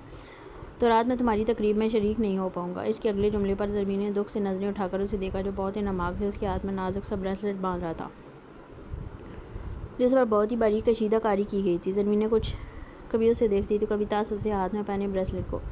بے شک وہ بہت حسین تھا، مگر کیا شہریار کی کمی کو یہ بے جان چیزیں پوری کر سکتی تھی؟ آپ کل چلے جاتے تو اچھا ہوتا۔ ڈرتے ڈرتے دل کی خواہش وہ زبان پر لے آئی تھی کہ کچھ دیر پہلے والی ڈانٹ کا اثر اب بھی باقی تھا، لیکن فی الحال اس کا نرم سا رویہ اسے ہمت دلا گیا تھا۔ نہیں، میرا آج جانا ضروری ہے، اور یہ بات بھی گرہ سے باندھ لو کہ شہریار علی خان ہر کام اپنی مرضی سے کرتا ہے۔ حکم بند کرتے اس نے نگاہیں اٹھائیں تو زرمین کی سانسیں ایک مرتبہ پھر ساکت ہوئی تھی۔ شہریار کی آنکھوں میں سنجیدگی عود آئی تھی۔ میں تمہارے کسی حقوق و فرائض میں کوتاہی نہیں کروں گا، مگر میرے کسی بھی ذاتی معاملات میں تم کچھ کہنے کا حق نہیں رکھتی ہو۔ بیوی ہو، بیوی بن کر رہا کرو، میری ماں بننے کی کوشش مت کرنا۔ ویسے تو خیر میں اپنی ماں کی بھی نہیں سنتا۔ اس کے گالوں کو تھپ تھپاتا وہ دھیمے مگر گہرے ٹھہرے ہوئے لہجے میں تنبیہ کرتا پلٹ گیا۔ زرمین نے جھلملائی آنکھوں سے ہاتھوں میں پہنے بریسلٹ پر نظر ڈالی تو مطلب وہ ایک سونے کے پنجرے میں قید کر دی گئی تھی، جہاں اس کے جذبات اور احساسات کو سمجھنے والا اس کا ہمسفر اس کی ہر مادی ضرورت تو پوری کرے گا، مگر اس سے کسی جذباتی سہارے کو امید رکھنا بے وقوفی تھی۔ وہ بے دلی سے الماری سے جوڑا نکالنے لگی۔ ابھی اسے اپنے مائکے میں شہریار کے نہ جانے پر کوئی بہانہ بھی کرنا تھا کہ وہاں اپنی عزت کا بھرم قائم رکھنا بھی ضروری تھا۔ سفید اور سرمئی کے انتظار میں ڈھلی کی عالیشان عمارت اولوی ہاؤس ہے، جس کے اطراف میں پھیلا سبزہ اور حسین پھلواری مکینوں کے ذوق کا منہ بولتا ثبوت تھی۔ لاؤنج سے گزرتے ڈائننگ روم میں داخل ہو تو سربراہی کرسی پر موجود شارق اولوی اپنے خاندان کے ساتھ کھانے کی میز پر بیٹھے نظر آ رہے تھے۔ ان کے دائیں طرف ام عانم بیگم موجود تھیں، جبکہ بائیں جانب بیٹا محسن اولوی بیٹھا تھا۔ محسن اولوی کے برابر میں رائنا اولوی اپنی 6 سالہ بیٹا کنان اولوی کو کھانا کھلانے میں مگن تھی۔ لالا جان سے بات ہوئی تھی آپ کی؟ اپنے اوپر نیپکن پھیلاتے شارق اولوی ام عانم کی جانب دیکھ کر سنجیدگی سے مستفسر ہوئے، جو خود سے پہلے ان کی پلیٹ میں سالن نکال رہی تھی۔ جی وہ لوگ اگلے ہفتے آنے کا کہہ رہے ہیں۔ ام عانم نے سلاد کی ٹرے ان کے آگے رکھ تابعداری سے جواب دیا۔ ٹھیک ہے، پری کو فوراً گھر بلوائیے۔ سنجیدگی سے ہدایت دیتے وہ اپنے کھانے کی طرف متوجہ ہو گئے۔ ام عانم ایک بار پھر تائیدی انداز میں سر ہلاتے ان کے لیے آٹ پاٹ سے روٹی نکالنے لگی۔ آج کل شہریار علی خان کی الیکشن کمپین بڑی زوروں سے چل رہی ہے، ہمیں بھی کوئی جلسے وغیرہ کا انتظام کرنا چاہیے۔ ان دونوں کی گفتگو سمٹی تو محسن اولوی نے اپنی پلیٹ میں چاول نکالتے شارق اولوی کی جانب دیکھا، جن کا نوالا چلتا منہ چند سیکنڈ کے لیے ساکت ہوا تھا، لیکن اگلے ہی پل وہ دوبارہ نمک سے اپنا نوالا چبانے لگے۔ میں ہر چیز سے باخبر ہوں۔ فی الحال میں نے سوچا ہے 4 سال پہلے سے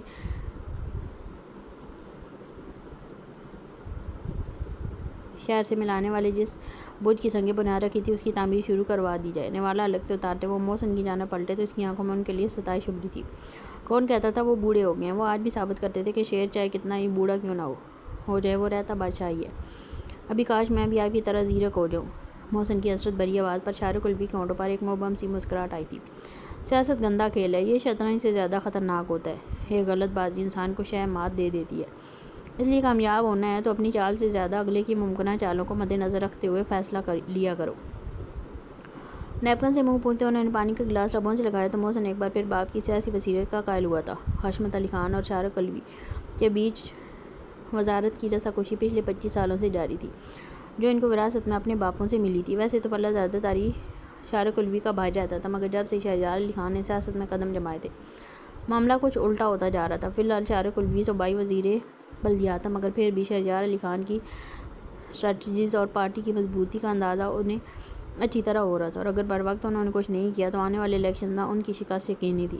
محسن جب اس میدان میں شہریار سے پرانا تھا، لیکن وہ اب تک ہر فیصلے میں شارق اولوی کا منہ دیکھتا تھا، اور دور حاضر کی بدلتی سیاست سے ناواقفیت اسے گہرا نقصان پہنچا سکتی تھی۔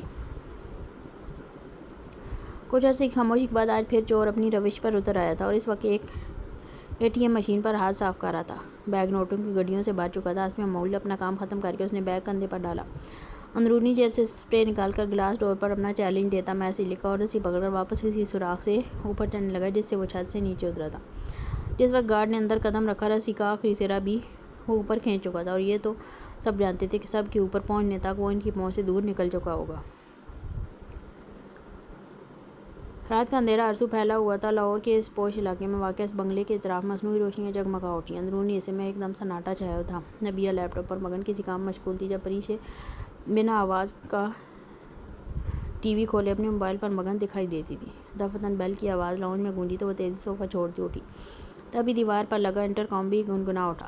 چوکیدار سے وہ پہلے ہی کہہ چکی تھی کہ رحم علی خان کے حوالے سے جو بھی آئے اسے فوراً مطلع کیجیے، اور یقیناً یہ اسی سلسلے میں کال آئی تھی۔ اوکے، اسے روکو، میں آتی ہوں۔ ریسیور واپس رکھتے اس نے ایک نظر آئینے میں اپنے سراپے پر ڈالی اور دوپٹہ درست کرتی خارجی دروازے کی جانب بڑھ گئی۔ ایس پی سلام کے بعد رحم نے والٹ آگے بڑھاتے اپنا تعارف کروانا چاہا، لیکن صدا کی جلد باز پریچی نے والٹ چھینتے اس کی بات بیچ سے ہی اچک لی۔ ہاں، اپنے صاحب کا شکریہ ادا کرنا۔ دن میں رحم نے اسے یہی کہا تھا کہ وہ کسی ملازم کے ہاتھوں سے والٹ بھجوا دے گا، لیکن پھر اس کے گھر کا پتہ کسی دوسرے کو دینا اسے مناسب نہیں لگا، سو ڈیوٹی سے واپسی پر خود ہی یہ کام نپٹانے کا سوچا۔ آج اتفاقیہ اسے کہیں اہم کام سے جانا تھا، سو اس وقت بنا وردی یہاں چلا آیا تھا، جس کے باعث پریشا کو مزید غلط فہمی ہوئی تھی۔ جبکہ پریشا کو دیکھتے اسے جھٹکا لگا تھا۔ اسے چند ماہ قبل پارک میں ہوئی ملاقات یاد آ گئی تھی، لیکن قصداً اس نے اس کا ذکر نہ چھیڑتے ہوئے انجان بننے کا فیصلہ لیا۔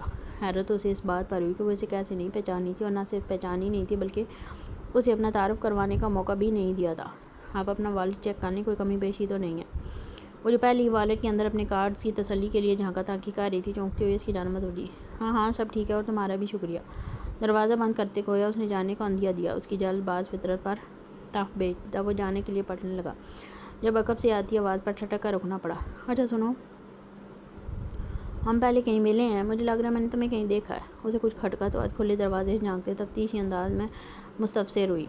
چلو شکر، محترمہ کی یادداشت دیر سے ہی صحیح پر کام کرتی ہے۔ دل میں بڑبڑاتے وہ پلٹا۔ جی نہیں، ان کی پہلی ملاقات کا حوالہ کچھ اتنا اچھا نہیں تھا کہ وہ اسے یاد کروانے کی غلطی کرتا، بلکہ اسے خود معلوم تھا پریشا الوی وہی پارک والی لڑکی ہے، تو ہرگز بھی اس کے دروازے پر نہ آتا۔ اچھا خیر، یہ تم رکھ لو۔ والٹ سے 1000 کا نوٹ نکال کر اس کے آگے بڑھاتے اس نے گویا دریا دلی کا مظاہرہ کیا تھا۔ جی نہیں، بہت شکریہ آپ کا، یقیناً آپ کو اس کی زیادہ ضرورت ہے، اپنے علاج پر خرچ کیجیے گا۔ چبا کر بولتا وہ تیز قدموں سے چلتا اپنی جیپ کی جانب بڑھ گیا، جبکہ دروازے پر ایستادہ پریشا کی آنکھیں بے یقینی سے ابلنے کو ہوئی تھیں۔ بدتمیز، بد تہذیب، بد اخلاق، دنیا کے سارے بد تمہارے نام۔ دروازہ بند کرتی وہ بڑبڑاتی ہوئی اندر کی جانب پلٹ گئی۔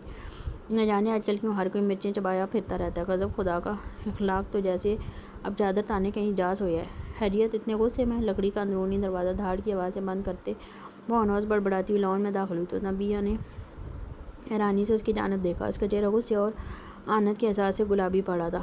ارے انتہائی بدتمیز انسان تھا، کوئی کہتا ہے اپنی علاج۔ بولتے بولتے اچانک اس کے ذہن میں جھماکا ہوا۔ پار والی ملاقات ذہن کے پردے پر ایک بار پھر تازہ ہوئی تھی۔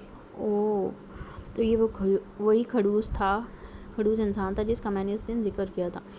ابھی ایس پی صاحب کا اس کی کلاس لگواتی ہوں۔ جذبات سے سرخ پڑتے چہرے سے اس نے موبائل اٹھایا۔ ہاتھ کے ہاتھ اسے سبق سکھانے کا اچھا موقع ہاتھ آیا تھا۔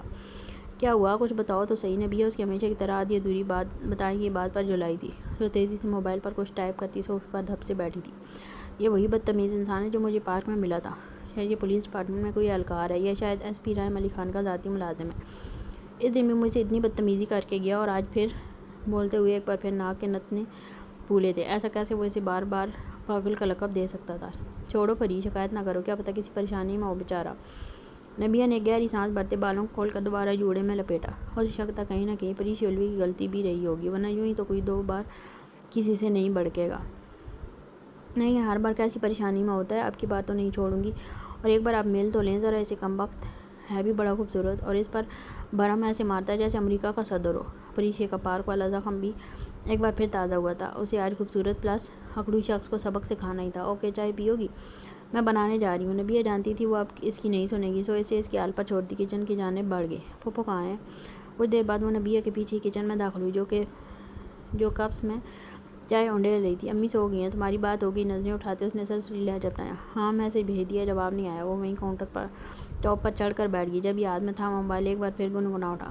کیا واقعی آنے والے نے آپ سے بدتمیزی کی؟ رحم کا جواب پڑھ کر اسے شدید تپ چڑھی تھی۔ لو، جیسا ملازم ویسا مالک، اب بتاؤ بھلا میں کیوں جھوٹ بولوں گی؟ نبیہ کی جانب دیکھ کر شکوہ کرتے اس کی انگلیاں تیزی سے کی پیڈ پر چلنا شروع ہوئی۔ ایس پی صاحب، مجھے آپ کے ملازم سے لاوجہ کا بیر کیوں ہونے لگا؟ ظاہر ہے بدتمیزی کی ہے، تبھی شکایت پہنچا رہی ہوں۔ موبائل رکھتے اس نے بڑبڑاتے ہوئے چائے کا کپ اٹھایا جو نبیہ کچھ دیر پہلے رکھ کر گئی تھی۔ تھوڑی دیر وہیں بیٹھی وہ اگلی جانب سے جواب کا انتظار کرتی رہی، لیکن اگلی جانب سے جواب ندارہ تھا، سو خود بھی اچھل کر کاؤنٹر سے اترتی بڑبڑاتی ہوئی اندر کی جانب بڑھ گئی۔ اب اس کی گالیوں سے ملازم کے ساتھ ساتھ اس کا مالک بھی شرف یاب ہو رہا تھا، جبکہ دوسری جانب اپنے بیڈ پر بیٹھے رحم علی خان کے چہرے پر ایک گہری مسکراہٹ آئی تھی۔ وہ لڑکیوں سے ایک فاصلے پر رہنے کا قائل تھا۔ اور اس لیے صنف ناظم کو اپنی تمام تر وجوہات کے باوجود پسند نہیں کیا جاتا تھا۔ بیشتر لڑکیاں اسے بد اخلاق کا لقب دے چکی تھیں، لیکن اگلی جانب فکر کس کو تھی؟ یہ پہلی لڑکی تھی جس میں آج اسے کچھ دلچسپی پیدا ہوئی تھی۔ پہلی ملاقات میں تو یہ بھی اسے بری لگی تھی، بلکہ سچ میں ہی پاگل لگی تھی، لیکن آج کی ملاقات اور اب آنے والے میسیجز نے اس کی رائے بدلی تھی۔ وہ صاف دل کی، جلد باز اور الڑ لڑکی تھی۔ اسے اس کی عجلت بھری فطرت کا بخوبی اندازہ ہو رہا تھا۔ کچھ دیر وہ موبائل ہونٹوں پر رکھ کے جواب سوچتا رہا، پھر مسکراتے ہوئے میسیج ٹائپ کیا، ٹھیک ہے، میں اسے ملازمت سے نکال دیتا ہوں۔ ایک بدتمیز اور بد تہذیب انسان کو جاب پر رکھنے کا کوئی فائدہ نہیں۔ نبیہ سے کس بات میں مشغول؟ پریشا نے روشن اسکرین دے کر موبائل اٹھایا، لیکن میسیج پڑھ کر وہ ساکت رہ گئی۔ اوہ نو، وہ تو اسے جاب سے نکالنے کی بات کر رہا ہے۔ اس کا چہرہ پھک پڑا تھا۔ وہ اس شخص سے صحیح معنوں میں خیر کھاتی تھی، لیکن یوں کسی کی روزی پر لات پڑوانا اسے قطعی منظور نہیں تھا۔ Are you serious? وہ تمہاری شکایت پر اپنے ملازم کی نوکری سے نکال رہا ہے؟ نبیہ کو اس کی بات کچھ ہضم نہیں ہوئی تھی۔ جی، میں نے میسیج تو بھیجا ہے کہ اس بار معاف کر دیں، بس اچھے سے ڈانٹ پلا دیں کہ آئندہ کسی سے بدتمیزی نہ کرے، لیکن نوکری سے نہ نکالے۔ اس کی شکل اس وقت دیکھنے سے تعلق رکھتی تھی۔ بوجھل دل کی حالت چہرے سے یہاں تھی۔ پری، تمہیں ملنے سے والے سارے عجوبے ہی کیوں ہوتے ہیں؟ مجھے لگتا ہے بس بھی پاگل ہے اور وہ اس کا ملازم بھی۔ اس سے پہلے کہ میں پاگل ہوں، مجھے بخشو، مجھے صبح آفس بھی جانا ہے۔ وہ دونوں ہاتھ سر پر لے جا کر جوڑتے نبیہ صوفہ چھوڑتی کھڑی ہوئی، جبکہ پریشا ایک بار پھر موبائل کی جانب متوجہ ہوئی، جہاں SP رائم علی خان کا میسیج جگمگا رہا تھا۔ اوکے، آپ کہتی ہیں تو میں معاف کر دیتا ہوں، لیکن کل اسے آپ کے پاس لا کر مرغا بنواؤں گا۔ میسیج پڑھ کر وہ اس لمحے کو کوسنے لگی جب اس نے نبیہ کے منع کرنے کے باوجود رائم کو میسیج بھیجا تھا۔ پلیز آپ ایسا کچھ مت کریں، میں نے اسے معاف کر دیا، آپ بھی کر دیں، اللہ حافظ۔ اس نے جلدی سے بات لپیٹتے اس سارے قصے کو سمیٹا، جبکہ اپنے بیڈ پر لیٹے رائم علی خان کا چھت پڑ کہہ کر نکلا تھا۔ اسے اس کی معصومیت پر حیرانی کے ساتھ رشک بھی آیا تھا۔ آج بھی لوگوں کے سینوں میں ایسا دل دھڑکتا تھا جنہیں دوسروں کی تکلیف کا احساس پریشان کر دیتا تھا۔ کتنی دیر وہ سوچ کر مسکراتا رہا، جبکہ پریشا بوجھل دل لیے اپنے بیڈ روم کی جانب بڑھی تھی کہ نہ جانے وہ SP سے معاف کرے گا یا نہیں۔ اسے اپنی بے وقوفی پر شدت سے غصہ آ رہا تھا۔ آج کی رات بس خود سے لڑتے ہی گزرنی تھی۔ اس چھوٹے سے اپارٹمنٹ میں سبزی فرائی ہونے کی خوشبو چکراتی پھیر رہی تھی۔ لاؤنج سے ملیکا کچن میں کھڑا سنی ایپرن باندھتے تندہی سے اپنے کام میں مگن تھا۔ اسپیگٹی اپنے آخری مراحل میں داخل ہو چکی تھی، جبکہ سامنے رکھے اسٹول پر بیٹھی ماریا جاکٹیک اسے دیکھ رہی تھی۔ آنکھوں میں ٹھہرا تاثر اس کے دل کا حال بتانے کے لیے کافی تھا۔ آجاؤ، کھانا ریڈی ہے۔ کچن میں رکھی چھوٹی سی ڈائننگ ٹیبل پر 2 عدد پلیٹ اور کٹلری رکھتے اس نے ایک نظر اٹھا کر ماریا کی جانب دیکھا، جس کی محویت اس کی آواز پر ٹوٹی تھی۔ مسکراتے ہوئے اسٹول چھوڑ کر نیچے اتری اور ڈائننگ ٹیبل تک گئی، جہاں وہ پہلے ایک کرسی سنبھالے اپنی پلیٹ سنبھالنے میں مگن ہو چکا تھا۔ شاید اس کا یہ گریز ہی ماریا کو اس کی جانب مزید کھینچتا تھا۔ اسے اس کی شخصیت کے اسرار کو جاننا تھا، جو خود پر ڈھیروں خول چڑھائے کسی کو اپنے دل تک رسائی دینے پر آمادہ نہیں دکھائی دیتا تھا۔ ایک بات پوچھوں؟ کانٹے میں اسپیگٹی پساتے سنی نے ایک لہجے کے لیے نظر اٹھا کر اسے دیکھا، پھر ایک انکارہ برتا ہوا دوبارہ اپنے کھانے کی طرف متوجہ ہو گیا۔ کوئی اسے بات کرنے کی اجازت دی ہو؟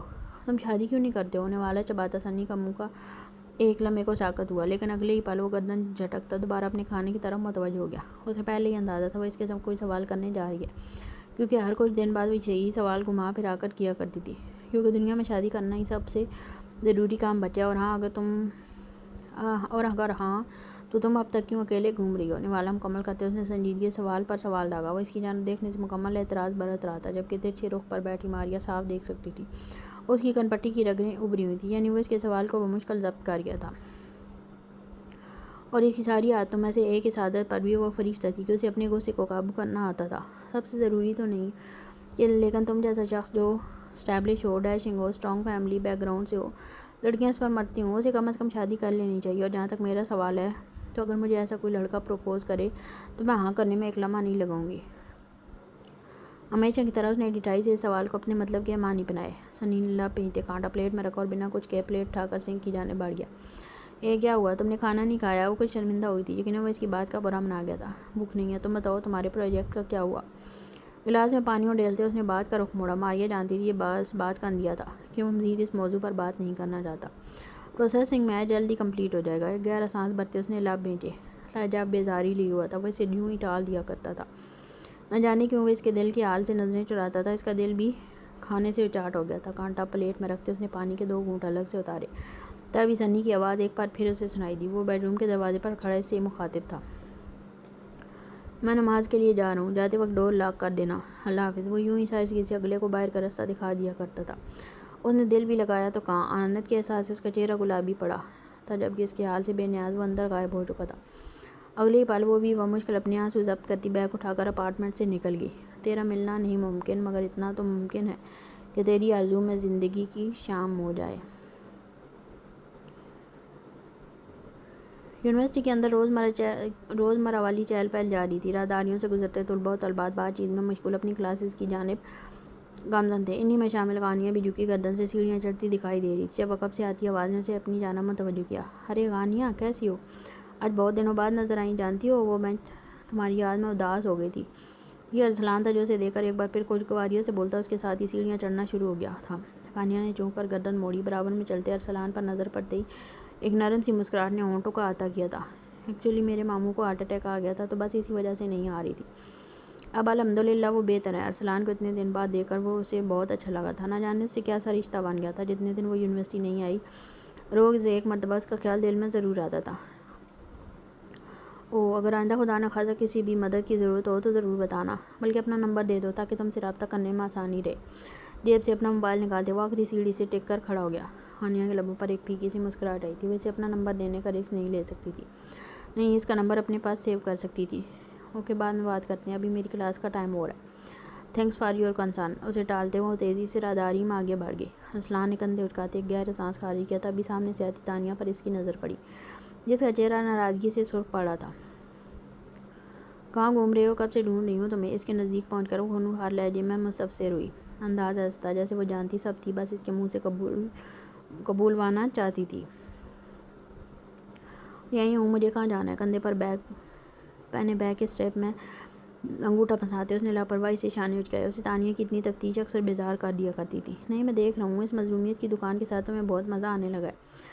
تانیہ نے رخ پھیر پر کلاس کی طرف دیکھا، جہاں غانیہ اپنی سیٹ پر بیٹھی نوٹ بک پر کچھ لکھنے میں مصروف تھی۔ وہ ابھی ٹیچر نہیں آئے تھے، مگر وہ خود کو ہمیشہ مصروف ہی رکھتی تھی۔ کم آن تانیہ، سیدھی سادی سی تو ہے وہ، اب تمہیں اس سے بھی جہل سی ہونے لگی۔ تانیہ کی نظروں کے زاویے پر اس نے بھی گردن گھمائی تو غانیہ کی نگاہیں اس سے ٹکرائی تھیں، جن میں سے اسے دیکھ کر ایک بار پھر چمک آئی تھی۔ خیر مقدمی مسکراہٹ اچھالتا وہ دوبارہ تانیہ کی جانب متوجہ ہوا، جو فی الحال سخت تپی ہوئی لگتی تھی۔ تانیہ داؤد کا ایکسٹینڈڈ ہے۔ مجھے اب اس دبو سی لڑکی سے کیوں جہل سی ہونے لگی؟ گردن جھٹکتے اس نے ناک سے مکھی اڑائی، کیونکہ تانیہ داؤد اپنے منگیتر کے لیے بہت پوزیسو ہے۔ وہ چلتی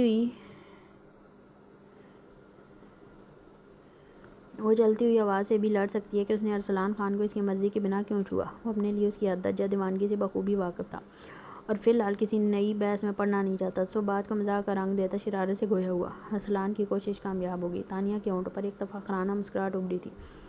دونوں اب باتیں کرتے اپنی کلاس کی جانب بڑھنا شروع ہو گئے تھے۔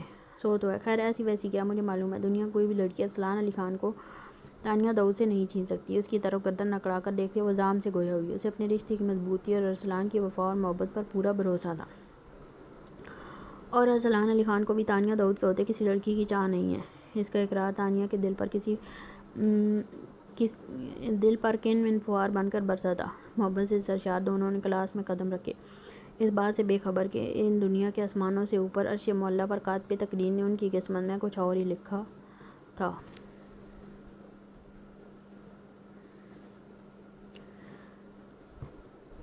ہمارا مینڈیٹ ہی خدمت خلق ہے۔ آپ کے ذاتی مسائل کے حل کے لیے ہم اسی وقت آپ کے درمیان موجود ہیں۔ تعلیم ہر کسی کا بنیادی حق ہے۔ شہریار علی خان کی تقریر زور و شور سے جاری تھی۔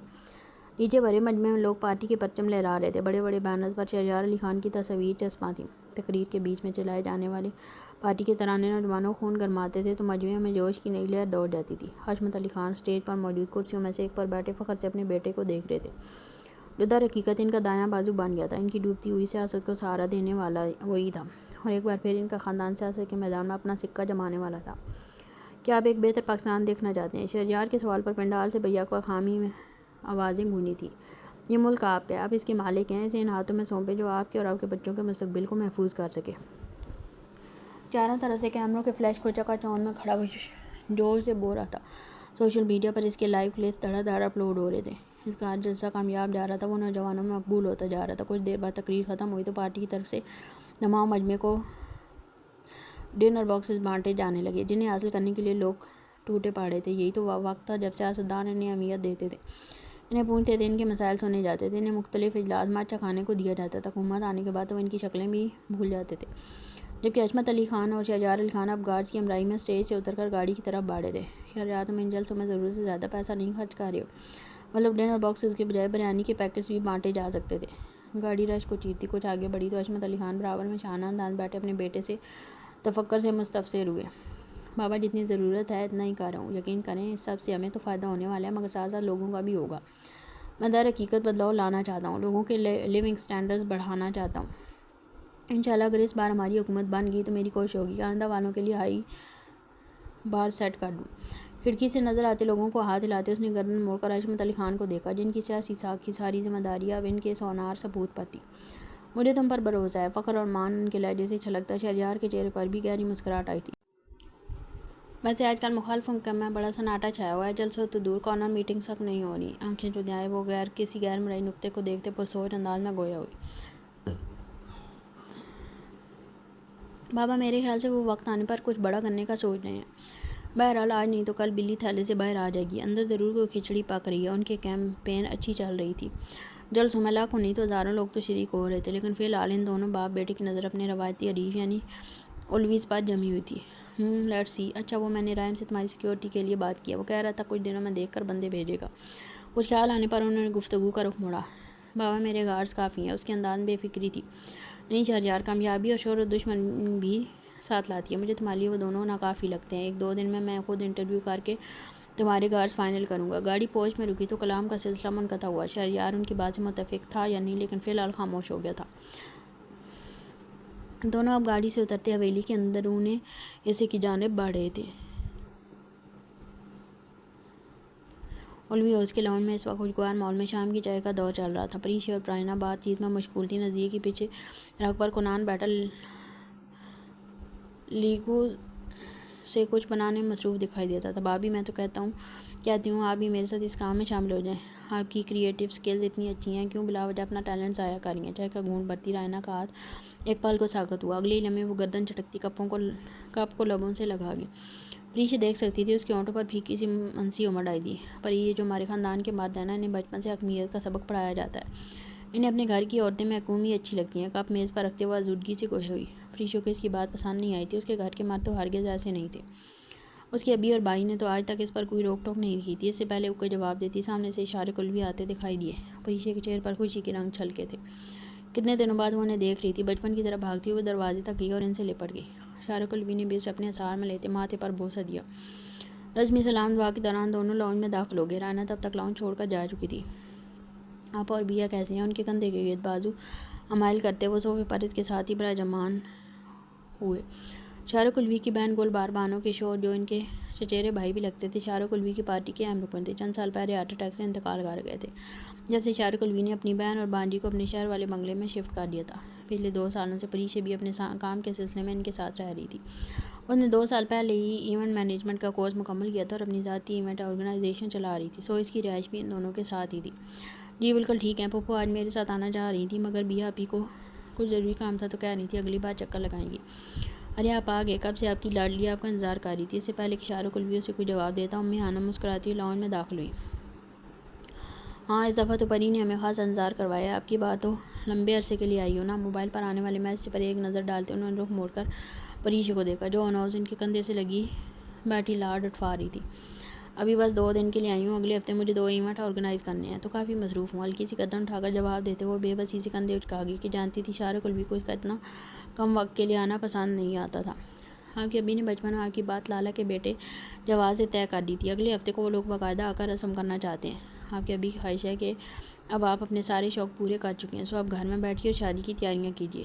اشارے کلوی کے اشارے پر امی خانم نے اس کا پیغام لفظ بلفظ پریشی کے گوش گزار کیا، جس کے چہرے کی رنگت یہ سن کر متغیر ہوئی تھی، مگر اتنی جلدی؟ ان کے کندھے سے سر اٹھاتے وہ بے چینی سے گویا ہوئی۔ اب اسے سمجھ آیا تھا محسن اولوی نے اس ہفتے اسے گھر آنے کی تاکید کیوں کی تھی۔ وہ سب یہاں اس کے لیے پورا منصوبہ بنا کر بیٹھے ہوئے تھے۔ اس کی آنکھیں نم ہوئی تھیں، ابھی تو اسے بہت آگے جانا تھا۔ اس موقع پر شادی اور ذمہ داری اس کے کیریئر میں بہت بڑی رکاوٹ بن سکتی تھی۔ جلدی کیا، اب آپ 24 سال کی ہو چکی ہیں۔ اس کے احساسات سے بے خبر امی خانم نے ایک بار پھر لب کشائی کی۔ شادی کی یہ عمر بالکل مناسب ہے اور آپ کے ابھی لالا کو زبان دے چکے ہیں، ویسے بھی آپ نے بہت من مانی کر لی ہے، بس اب ہم لوگ اپنے فرض سے سبق دوش ہونا چاہتے ہیں۔ امی خانم اس وقت شوہر کے خیالات اور الفاظ کی زبان بنی ہوئی تھی۔ پریشی نے ایک بے بس نظر اشارے کلوی پر ڈالی، جو اسپاٹ چہرے سے بیٹھے اس کے چہرے کے اتار چڑھاؤ دیکھ رہے تھے۔ وہ اس کے جواب کے منتظر تھے۔ وہ جانتی تھی لاکھ اشارے کلوی سے جتنی بھی ڈھیل اور چھوٹ دے، مگر وقت آنے پر وہ اس کی لگام ایسے ہی کس لیں گے کہ ان کے منہ سے نکلی بات حرف آخر ہوتی تھی۔ یہ بات علوی خاندان کا ہر فرد جانتا تھا۔ مجھے ابھی کے فیصلے سے کوئی اعتراض نہیں ہے، وہ میرے لیے اچھا ہی سوچیں گے۔ لب کاٹتے اس نے اپنے آنسو اندر اتارے۔ اسے ایک اچھی بیٹی بننا تھا۔ اس کے الفاظ پر شاہ رخ علوی کے چہرے پر اطمینان کی رمق آئی۔ اس کے تنے ہوئے اعصاب ڈھیلے پڑے تھے، لبوں پر مسکراہٹ بکھر گئی تھی۔ ان کی بیٹی نے ان کی زبان کی لاج رکھی تھی۔ وہ شہر جا کر بگڑی نہیں تھی، وہ آج بھی اپنے ماں باپ کی فرما بردار تھی۔ انہیں اپنی تربیت پر رشک آیا تھا۔ مگر ابھی میری بس ایک خواہش ہے۔ نام آنکھیں اٹھاتے وہ ملتجئ لہجے میں گویا ہوئی۔ شاہ رخ علوی کی مسکراہٹ سمٹی تھی، نہ جانے وہ کون سی شرط رکھنے جا رہی تھی۔ مجھے ایسے باندھ کرنا بٹھایا جائے، میں اپنا بزنس چلانا چاہتی ہوں۔ اس کی التجا پر شاہ رخ علوی کی عقل سے سکون کا ایک سانس خارج ہوا۔ بیٹا جانی، شادی اگلے 6 ماہ میں ہو جانی ہے تو کیوں خجل خواری کر رہی ہو؟ شوق پورا کرنا تھا، وہ ہو گیا۔ ہمیانہ اب خاموش ہو چکی تھی۔ وہ جانتی تھی باقی معاملات دونوں باپ بیٹی خود ایک دوسرے سے طے کر لیں گے۔ اب جب میرا ایک نام بن چکا ہے، لوگ مجھے پہچاننے لگے ہیں، تو آپ کہتے ہیں میں سب چھوڑ دوں؟ کم از کم زندگی کے یہ 6 مہینے تو مجھے اپنی مرضی سے جینے دیں۔ اور بیٹی کی نم آنکھوں کے آگے شاہ رخ علوی پسپا ہو گئے تھے۔ یوں بھی وہ ان کی مرضی سے، ان کی پسند کے لڑکے سے شادی پر تیار تھی، تو انہیں اس بے ضرورت سی خواہش پر کوئی اعتراض بھی نہیں تھا۔ اوکے، مگر بس 6 مہینے، کیونکہ لالا اور جواد کو آپ کا یہ کام پسند نہیں ہے۔ چند لمحے پہلے یہ کہے گئے رائنا علوی کے جملے کانوں میں گونجے تھے کہ شادیاں خوشیوں پر قدغن لگانے کا نام ہے۔ دل میں ایک ٹیس سی اٹھی تھی، مگر کم از کم فی الحال ملنے والی یہ اجازت بھی غنیمت تھی۔ شاہ رخ علوی کا شکریہ ادا کرتی وہ لاؤنج سے نکل گئی تھی، جبکہ پیچھے بیٹھے دونوں میاں بیوی نے ایک دوسرے کو دیکھ کر مسکراہٹ کا تبادلہ کیا تھا۔ بیٹی کی فرما برداری پر دونوں اندر تک پرسکون تھے۔